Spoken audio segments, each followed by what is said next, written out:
여러분 캥거루 보셨습니까? 캥거루는 30일에서 40일 만에 새끼를 낳는데 새끼를 낳으면 새끼가 2.5cm 정도 됩니다. 근데 그 무게가 1g밖에 안 돼요. 미숙아를 낳습니다. 그런데 이 새끼를 4kg이 될 때까지 4개월간 유가랑 속에서 자라다가 밖으로 나와서 독립적인 생활을 하게 됩니다. 이렇게 캥거루처럼 가슴에 품고 접촉하면서 키우는 것을 캥거루 엄마 또는 캥거루 케어 이렇게 부릅니다. 그래서 이 캥거루족이다.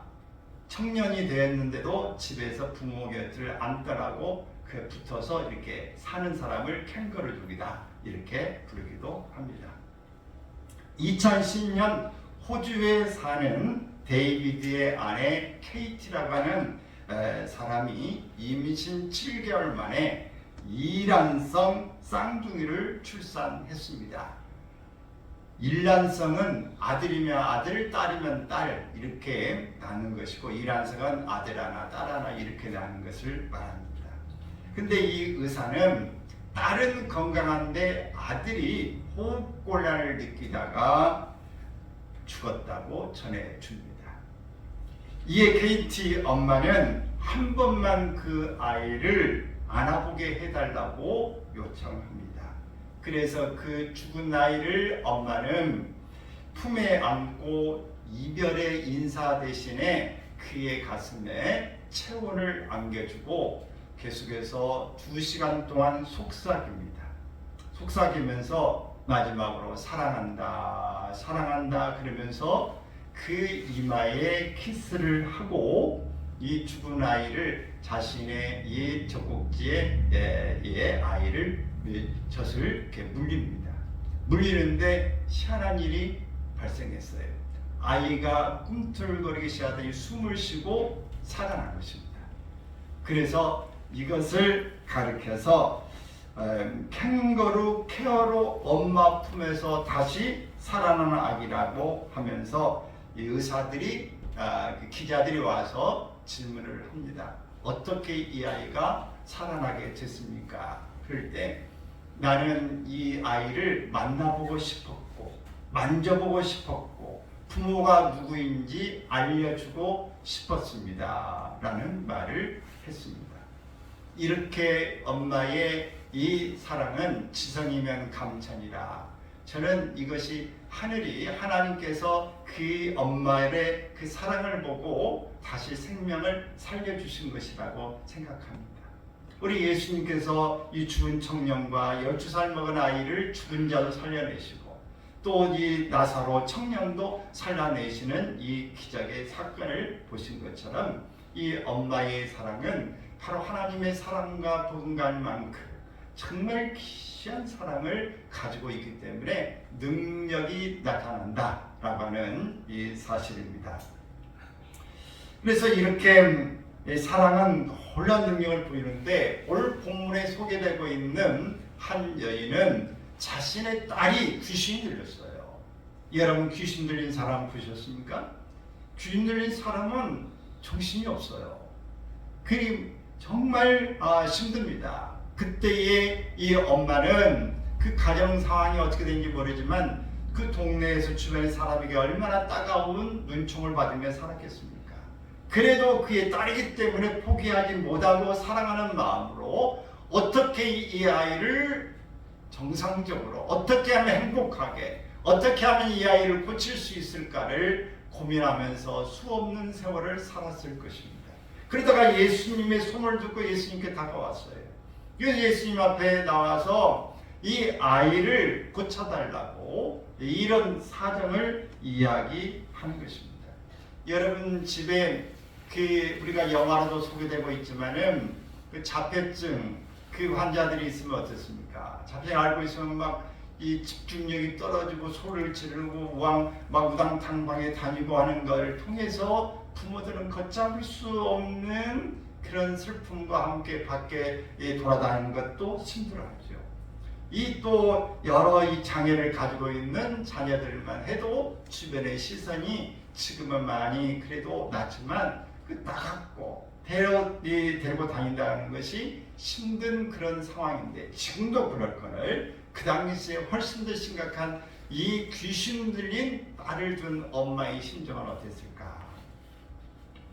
그래서 이 딸이 고침받기를 원하는 모습 때문에 예수님께 왔어요. 예수님은 어떤 분인가?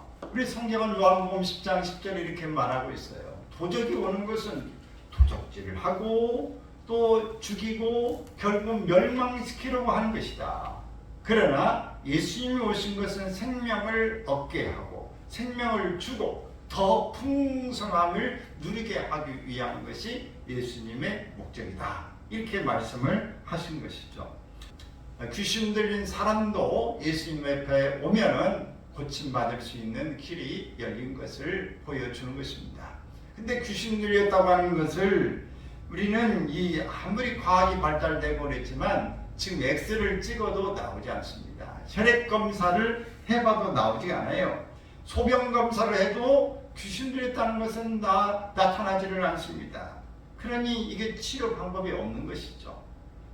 그러나 눈에 띄게 이것은 문제가 있다, 귀신 들린 것 같다 라고 하는 것을 우리가 알 수 있게 되어지죠.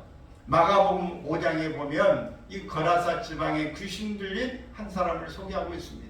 쇠사슬로 묶어놓아도 그걸 끊고 그 무덤 사이로 가서 고래고래 괴성을 지르면서 벌거벗고 이렇게 살고 있었다라고 소개하고 있는 것입니다.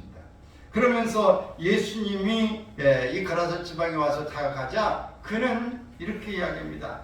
지극히 높으신 하나님의 아들 예수여, 나와 당신이 무슨 상관이 있어서 여기 왔습니까? 원하건대 하나님 앞에 맹세하고 나를 괴롭히지 마옵소서. 이렇게 이야기합니다. 이렇게 이야기하자 예수님이 이미 그 속에 나오라고 말씀하신 사건이 나옵니다. 그래서 수많은 또 돼지떼가 어떤 데는 빠져서 죽기도 하고 그렇지만 예수님은 귀신도 다 축출하는 능력을 가진 분이라는 것을 알 수 있습니다. 우리가 이 귀신 들린 것과 정신병, 요즘에 보면 정신병 환자들 또 많이 있는 거 방송도 나오고 그렇죠. 이 두 가지 차이점이 좀 있습니다. 근데 먼저 공통점을 좀 보면은 이 정신병자와 귀신 들린 사람은 이 고립 현상을 가지고 있어요. 함께 어울리는 게 아니라 혼자 있는 것을 좋아하는 것입니다. 그리고 두 번째는 자해라는 거예요. 자기 몸을 막 이렇게 학대하는 것입니다. 이 정신병자 사람은 머리를 막 벽에 막 찍기도 하고 막 그러지 않습니까? 왜 칼로 이렇게 막 자해를 하는 일들을 갖게 됩니다. 또 옷을 벗고 괴성을 지르거나 혼자 중얼거리는 일을 합니다. 또 난폭한 행동을 하기도 하는 것입니다. 또 환각을 경험합니다. 뭔가 보이고 누가 오라고 손짓을 하고 자꾸 이런 것들을 보게 되어지는 현상이 바로 정신병과 귀신 들린 자가 많이 갖게 되는 공통점이라고 할 수 있습니다. 여러분의 이런 현상이 없으시죠? 없기를 바랍니다. 있어서도 안 됩니다. 그리고 귀신 들림과 정신병의 차이점은 뭐냐? 귀신 들린 자는 초자연적인 지식이 있어요. 근데 정신병자는 이런 초자연적인 지식이 없습니다. 그렇게 가라사처럼 당신은 예수 그리스도 하나님의 아들이다 이렇게 이런 것들을 몰라요. 이런 지식이 없는 거죠. 또 귀신 들린 자는 논리적으로 이야기를 합니다. 너 그때 가서 뭐하고 너 얻은 게 내가 다 알아. 이 귀신 들린 사람을 축사하고 이러느라고 너 이게 능력도 없는 게 이렇게 말하고 너 그때 너 바람났었잖아. 이게 기도해주는 사람한테 이미 약점을 막 해서 이런 초자연적인 그 지식도 이미 알고 있는 게 있습니다. 또 논리적으로 이야기를 해요. 그러나 정신병에 걸린 사람은 횡설수설합니다. 또 귀신 들린 자는 초자연적인 힘이 있어서 제하기가 어려워요. 쇠사슬조차도 끊어낼 수 있지만 정신병에 걸린 사람은 그런 능력이 없습니다. 귀신 들린 자는 예수의 피와 예수님의 이름을 무서워합니다. 근데 정신병에 걸린 사람은 예수님의 이름, 예수님의 피 말해서 소용없어요. 네, 상관없습니다. 또 다섯 번째, 이 귀신 들린 자는 이상한 목소리를 내거나 기괴한 짓과 산한 행동을 하게 되어지는데 정신병자는 이런 게 별로 없어요. 또 여섯 번째, 귀신이 나가면 금방 온전해집니다. 정신병은 뭐 온전해지는 게 없어요. 왜? 그건 지금 뇌에 문제가 있기 때문에 그런 것입니다. 이 정신병의 원인은 여러 가지 이야기를 할 수 있지만 자기가 뭐 좀 갖고 싶은 이 욕구가 충족되지 않을 때, 충족의 상실감을 느낄 때라든지 기본적인 안정의 유혹을 느낄 때라든지 또 충동에 어떤 것들이 막 증가되는 일들, 죄책감이 많아진다든지 또 자기 어떤 것들을 이렇게 막아내기가 방어할 수 있는 그 기능이 약화돼서 뭐 온전히 안 돼서 이 정신이 이렇게 좀 헷갈해지는 그런 일을 정신병의 원인으로 볼 수 있습니다. 예수님께서 오늘 본문에 24절에 보게 되면은 게네사렛을 출발해서 두로와 시돈 지방 어느 집에 쉬시러 들어가셨어요. 근데 사람들이 필요로 하는 사람들, 어려움을 당하는 사람들이 참 많이 있기 때문에 능력 있고 모든 도움이 될 만한 사람에게는 늘 사람이 모입니다. 그래서 예수님이 쉴 시간이 없었어요. 은밀하게 좀 쉬러 가셨는데 거기서 사람들이 다 몰려온 거예요. 이렇게 숨길 수 없었다 말씀하는데 오늘 이 두로와 시돈 이 지역이 어디냐면 오늘의 네바론입니다. 네바론에서 뭐 전쟁도 일어나고 여러 번 현상이 일어나는 거 들으셨죠? 네바론에 속하는 해변 도시를 이야기하는데 이건 해상력을 바탕으로 해서 부유함을 자랑하는 나라였어요. 다윗은 나라를 발전시키기 위해서 이 두로의 경제대국인 두로 왕 히람과 친분을 쌓아서 그 친분을 바탕으로 솔로몬은 성전을 지을 때 네바논에서 그 좋은 목재들을 가져다 성전을 짓기도 했고 궁궐을 짓는데 사용하기도 했습니다. 이 지역이 페니키아, 구약 성경에는 베니게 이렇게 나오는데 이 한글 성경에는 수로보니게 이렇게 말하고 있습니다. 그곳에 사랑하는 딸이 귀신 들려서 괴성을 지를 때마다 마음이 무너져 내렸던 이 엄마의 이 상태를 바로 예수님께 와서 간청한 것입니다. 주 다윗의 자손이여 나를 불쌍히 여기소서 내 딸이 흉악하게 귀신 들렸나이다. 이렇게 고백한 것이죠. 그러나 예수님의 반응은 의외로 냉정했습니다. 엄마는 절박한 심령으로 간절히 사모하는 마음으로 왔는데 예수님의 반응은 너무 냉정한 거예요. 한마디도 대답하지 않자 여인은 계속해서 뒤를 따라오면서 소리를 지릅니다. 뭐라고요? 주여 저를 좀 도와주세요. 저를 도와주세요. 라고 외치는 것입니다. 제자들이 귀찮아하면서 예수님께 그를 보내소서 이렇게 말할 정도였습니다. 계속 따라하면서 말한 귀신 들린 사람처럼 계속 그 간절하게 엄마가 이야기하니까 그를 좀 내보내버리세요 라고 이야기하게 이른 것이죠. 그러자 예수님은 이렇게 그 여자에게 이야기합니다. 자녀로 먼저 배불리 먹게 할지니 자녀의 떡을 취하여 개들에게 던짐이 마땅치 아니하다. 이렇게 이야기했어요. 무슨 말이에요? 너는 마치 개와 같다라고 하는 그런 발언을 한 것입니다. 정말 어쩌면 인격 모독적인 그런 이야기 아닙니까? 근데 여인은 이런 상황에서도 뭐라고 반응을 합니까?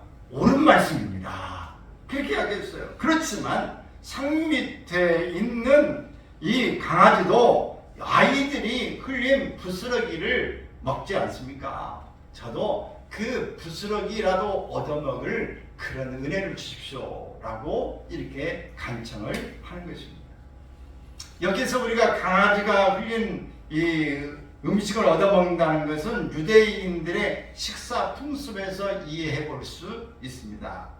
그들의 주식은 우리의 이 빈대떡 같이 넓은 밀가루빵입니다. 여러분 영화를 이렇게 보시면은 뭔가 빵을 이렇게 납작하게 해가지고 그걸 이렇게 말아서 이렇게 떼서 이렇게 뭐 찍어서 뿌리나 이런 거 찍어서 먹지 않습니까? 그런 것처럼 밀가루처럼 이 빵을 넙죽하게 하는 것이에요. 그래서 그 빵은 손으로 찢어서 잼에 발라 먹거나 그곳에 야채나 고기를 넣어서 먹는 것입니다. 그리고 손에 고기에 이제 기름기가 묻지 않습니까?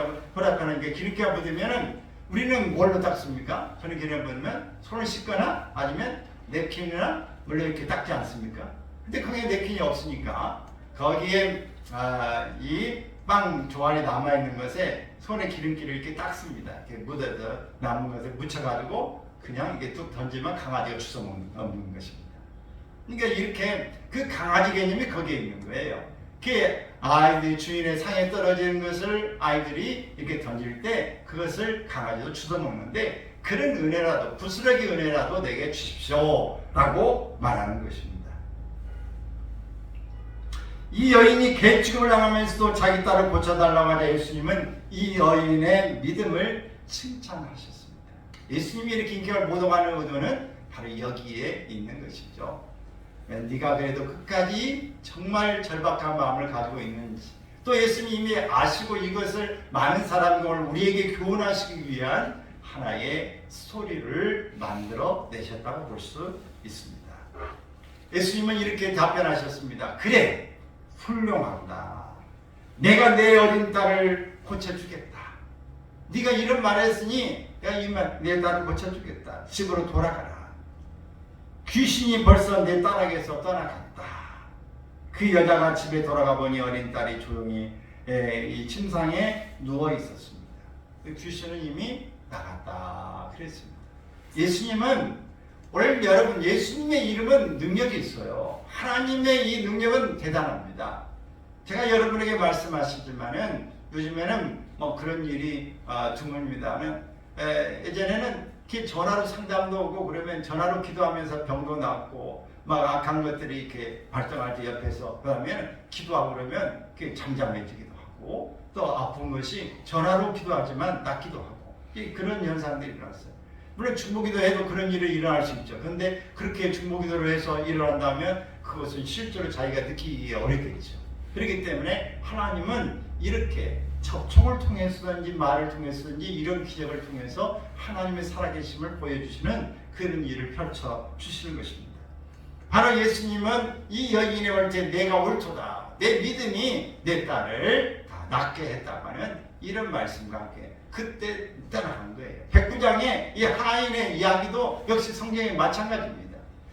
예수님께서 내 집에 들어온 걸 나는 감당할 수 없겠사오니 말씀만 할 수 없어서 그러면 낫겠나이다. 그럴 때 이 유대에서 이만한 믿음을 보지 못했다 그러면서 이미 가라 라고 했는데 그 말이 떨어지자마자 그 시간을 보니까 하인이 이미 나왔더란 말이죠. 집에서. 여러분에게 이런 믿음이 있기를 바랍니다. 네.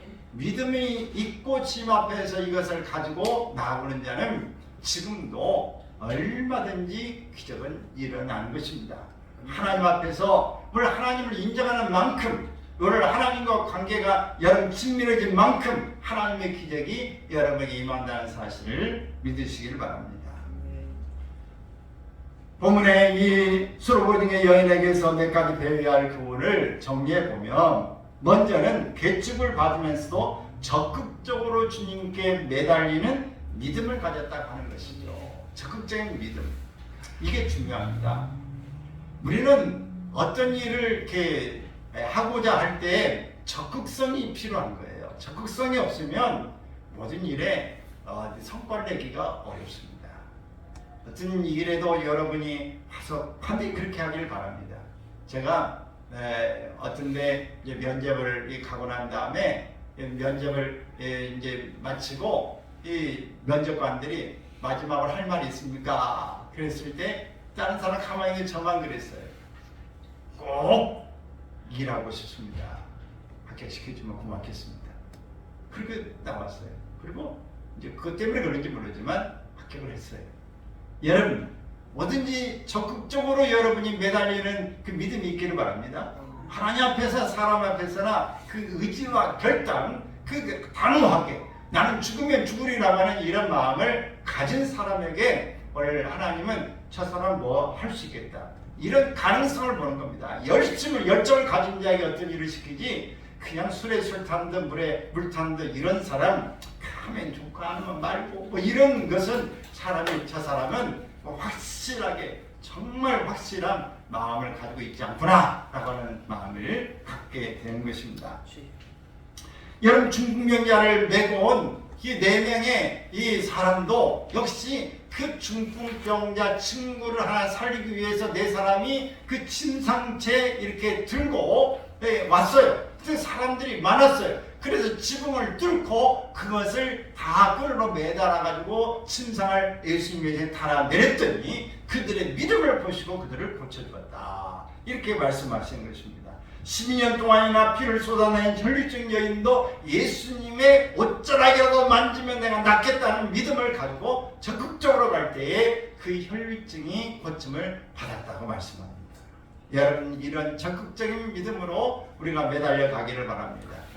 그래서 부모가 이 자식을 사랑한다면 자식을 위해서 내가 무슨 짓을 못해 라고 이야기하는데, 자식을 위해서 하나님 앞에 한절 기다려 매달리면은 하나님이 기적을 주십니다.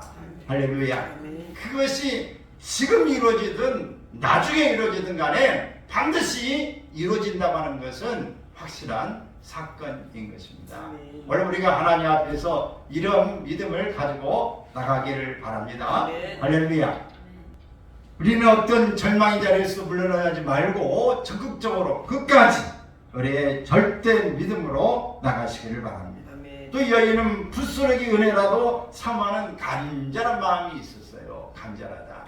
우리가 이 간절함을 보면은 정말 애처로울 정도로 이런 마음을 가질 때 도와주지 않고는 견딜 수 없는 마음이 드는 것이죠. 우리 끝까지 이런 간절한 마음을 갖기를 바랍니다. 여러분, 깊은 계곡일수록 물이 많죠. 많은데 이렇듯 우리가 한없이 계곡처럼 낮아지면 그 자리에 하나님의 은혜가 흥건하게 더 깊어진 줄로 믿습니다. 구약시대의 아람 왕의 이 군대 장관 나만 장군이 있었어요. 나만 장군. 이 왕 다음에 2인자의 자리에 있는 그였지만은 정말 명예도 있고 육신도 좋지만은 그런 이런 경건함을 가지고 참 사는 하나님을 모르는 사람이었어요. 그러나 그에게 문둥병이 들면서 그 사람들은 굽신대고 그렇지만 그의 몸은 썩어져 가고 그의 몸은 이루 말할 수 없는 이 비참함을 느끼게 되어지는 것입니다. 이런 심령을 가지고 있는 그때에 바로 유대에서 포로로 잡혀온 한 여아가 우리 주인께서 이스라엘의 선지자 앞에 갔다면 나을 수 있을 텐데요 라고 하면서 이 엘리사의 기적을 이야기하는 것입니다.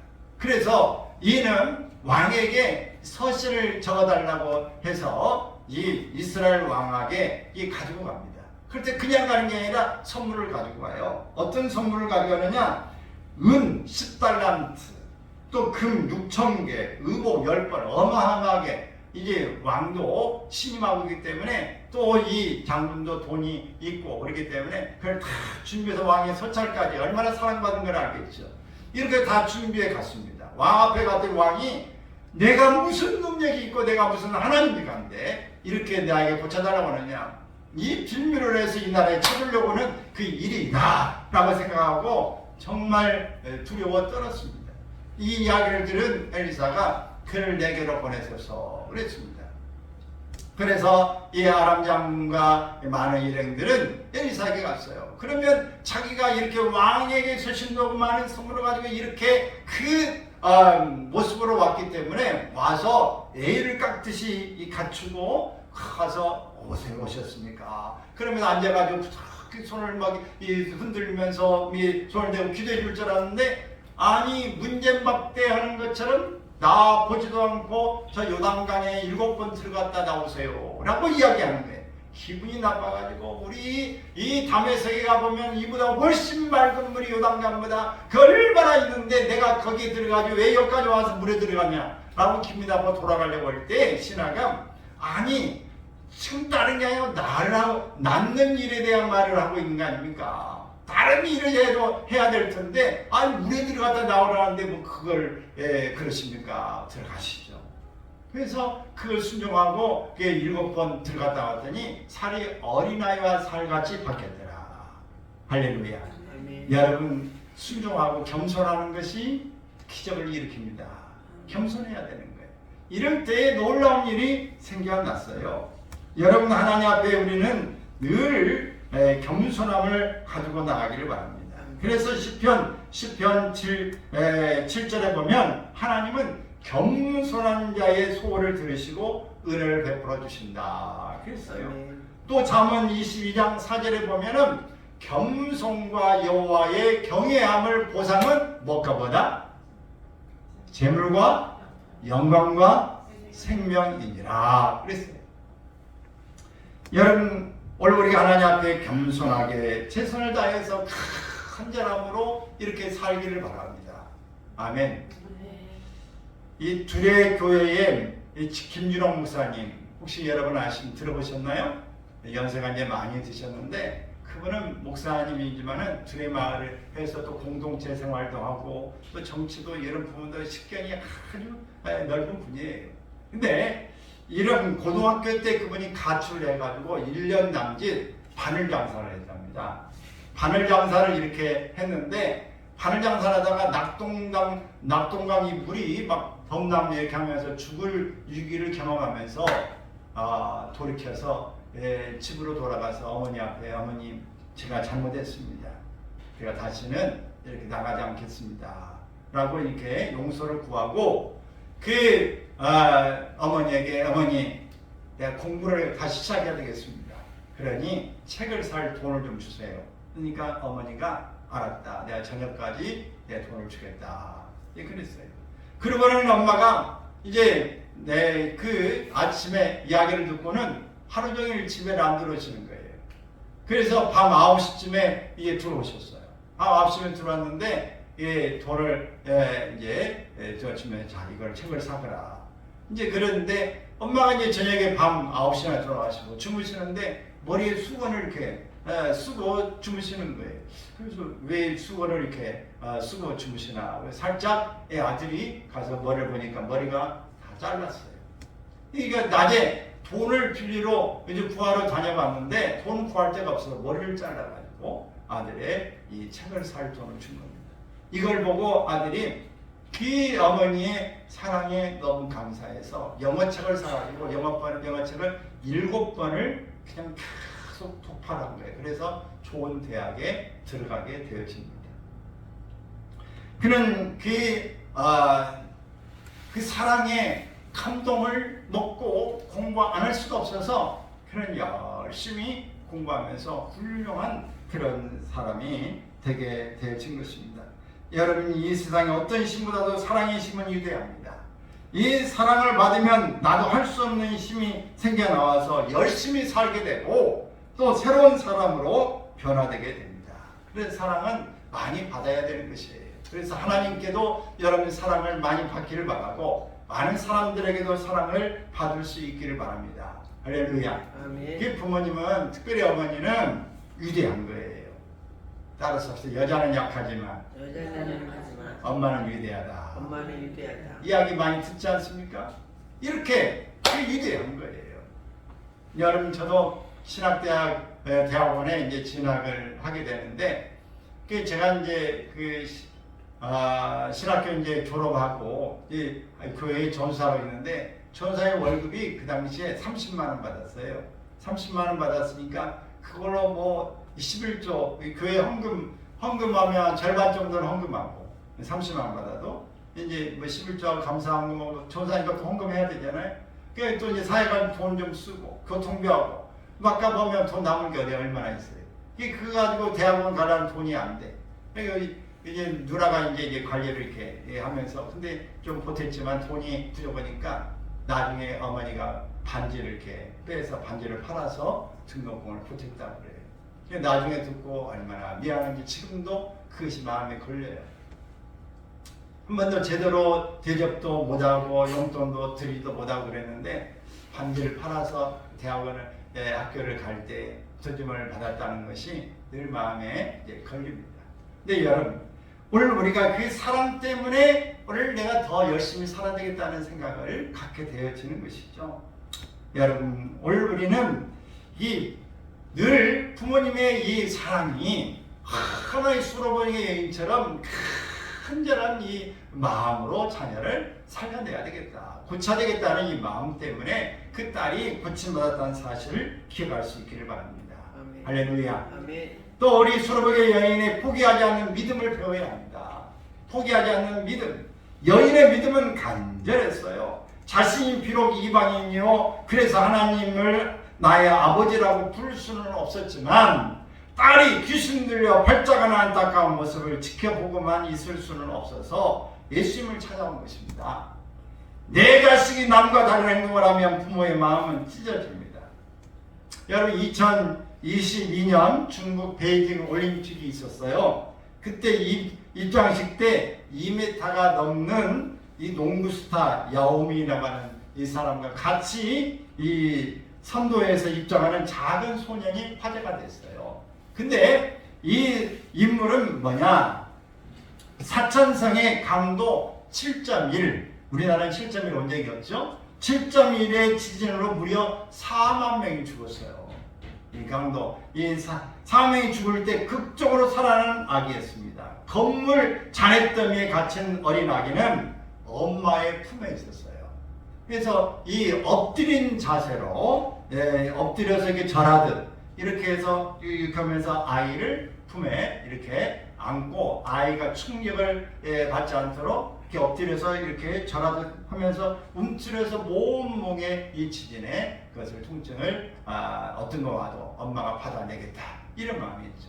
그래서 아이는 4개월짜리 아이였는데 아이는 멀쩡하게 살아있었어요. 그래서 이렇게 살아있는데 그 감싼 포대기의 엄마의 그 포대기 가운데 핸드폰이 있었어요. 핸드폰에 그 문자가 발견이 됐는데 그 문자가 온 국민을 울렸습니다. 뭐라고 써졌을까요? 같이 한번 읽어볼까요? 아가야, 만약에 내가 살 수 있다면 내가 널 사랑했다는 걸 기억해. 우리 이 문자를 남겼어요. 그 아이는 어떻게 됐을까요? 이 문자를 아마 평생에 기억하면서 살게 될 겁니다. 그러면서 한 사진이 실렸는데 이 아이를 이 다른 사람이 젖을 먹이면 이틀간이나 아무것도 먹지 못하는 이 아이를 향해서 젖을 물리는 그 모습을 보면서 댓글이 중국이나 한국이나 아름답고 사랑의 모습이다, 이런 화제의 모습이 있는 그 아이였어요. 여러분, 기도응답을 받으려면 끈기가 필요한 것입니다. 우리도 오늘 끝까지 하나님 앞에서 끈기 있는 모습으로 기도할 수 있기를 바랍니다. 친구가 멀리서 왔는데 내 집에 음식 줄 게 없어요. 그래서 다시 자기 친구 집으로 쫓아가서 문을 두드립니다. 한밤중에 다 자고 있는데 여보기 친구 정신 있는가? 지금 나는 우리 아이들과 함께 다 침실에 들어가 잠을 자니 내가 줄 수 없으니 다음에 오게. 아니네, 좀 제발 주시게. 내 지금 멀리 왔는데 줄 게 없네. 그럴 때 내가 친구로 인해서 준 게 아니라 자네의 강청함으로 인하여 내가 주지 않을 수 없구만. 그래 일어나서 줬다. 그런즉 하물며 하나님 앞에 너희가 구하고 자꾸 문을 두드리는 자에게 내가 너에게 좋은 것을 주지 않겠느냐. 그 좋은 게 뭐냐? 성령을 주시지 않겠느냐 라고 말씀한 것입니다. 여러분, 오늘 하나님 앞에 우리가 구할 때 하나님은 우리에게 뭐 주세요 이걸 구하는 것보다 더 중요한 것, 하나님은 우리가 좋은 관계를 유지하기를 원하시는 것입니다. 성령 받기를 원해라. 너희 좋은 하나님과의 관계를 유지하기를 원해라고 하는 이것을 하나님은 말씀해 주시는 것입니다. 여러분, 우리가 하나님 앞에서 끝까지 정말 멋진 모습으로 우리가 살아갈 수 있기를 바랍니다. 아멘. 수레바퀴 여인에게서 우리가 배울 수 있는 것, 이 교훈 세 가지를 살펴봤어요. 뭐였습니까? 첫 번째는 계치급을 받으면서도 더 적극적으로 주님께 매달리는 믿음이었다. 두 번째는 뭐예요? 부스러기 은혜라도 사모하는 간절한 마음을 가졌다. 또 수레바퀴 여인의 포기하지 않는 믿음을 가졌다. 이것을 우리가 꼭 기억할 수 있기를 바랍니다. 그래서 여러분 기억하십시오. 우리는 하나님 아버지의 그 크신 사랑과 목숨도 아까워지 아니하시고 독생자 예수 그리스도를 주신 사랑을 기억해야 됩니다. 목숨도, 부모가 엄마가 자기 아이를 살리기 위해서 목숨도 아까워지 않고 준 것처럼 하나님 아버지께서 우리에게 이 사랑을 주셨다. 하나님 아버지의 사랑, 부모의 사랑을 기억해야 하는 것입니다. 지금도 하나님의 자녀들이 구하는 것에 귀를 기울이시고 바라보고 계시는 하나님을 향해서 우리는 하나님의 사랑과 부모님의 사랑에 가장 근접해 있는 이 사실을 알고 하나님께도 달려가기를 바라시고 오늘 더 부모님의 사랑을 깨달을 수 있기를 바랍니다. 효도는 부모님 사후에야 깨닫고 잘못한 점에 대해 후회하지만 늘 늦습니다. 어제 우리 목양의 친구 모임에서 침례신학대학교에서 설교했다고 그 설교를 보내줘서 제가 쭉 읽어봤어요. 읽어봤는데 총장님이 나오셔서 설교 전에 하신 말씀이 73세인가 이제 되셨는데, 내가 이 어버이날을 이렇게 맞이하면서 내가 정말 후회스러운 게 있다. 뭐냐? 물론 대학의 교수였고 또 저기 서울 강남중앙침례교회 또 담임 목사님도 하시다가 지금 침례신학대학교 총장을 하고 계시는데, 내가 부모님께 용돈을 드리기도 했지만 내가 후회스러운 것은 내가 이것저것 다 팔아가지고 1억을 현금으로, 자동 이체시키는 소용없고 현금으로 1억을 만들어가지고 어머니 이거 가지고 마음대로 쓰시고 싶은 대로 쓰세요.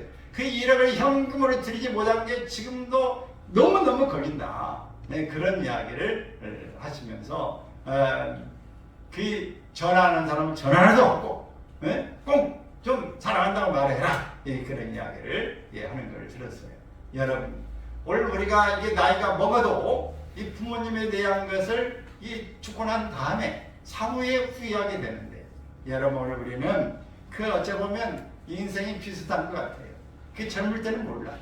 근데 나이가 들고 나면 점점 새록새록 내가 그때 좀 잘해야 될 걸, 좀 아쉽다. 최선을 다했다고 생각하지만 늘 아쉬운 것이 그 부분인 것이죠. 여러분 후회할 때는 늘 늦습니다. 생각날 때, 감동이 올 때 힘들고 하기 귀찮아도 하십시오. 예배도, 기도도, 헌신도, 전화도, 용돈도, 식사도, 따뜻한 말도, 편지도, 그리고 감사의 말도 전할 수 있기를 바랍니다. 이 말을 하나님 아버지께 올려드리십시오. 육신의 부모님께도 전달하십시오. 정말 감동하시고 행복해 하실 것입니다. 하나님도 감동을 잡수실 것이고 부모님도 감동하실 것입니다.